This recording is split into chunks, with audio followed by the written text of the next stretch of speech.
संसारदावा नललिढलोका त्रणयकारुण्य घन घनात्वम् संसारदावा नललिढलोका त्रणयकारुण्य घन घनात्वम् प्राप्तस्य कल्याण गुणार्णवस्य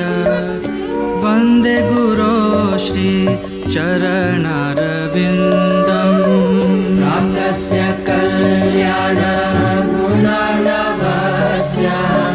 वन्दे गुरो श्री चरणारविन्दम् प्राप्तस्य कल्याण गुणार्णवस्य वन्दे गुरो श्री चरणारविन्दम्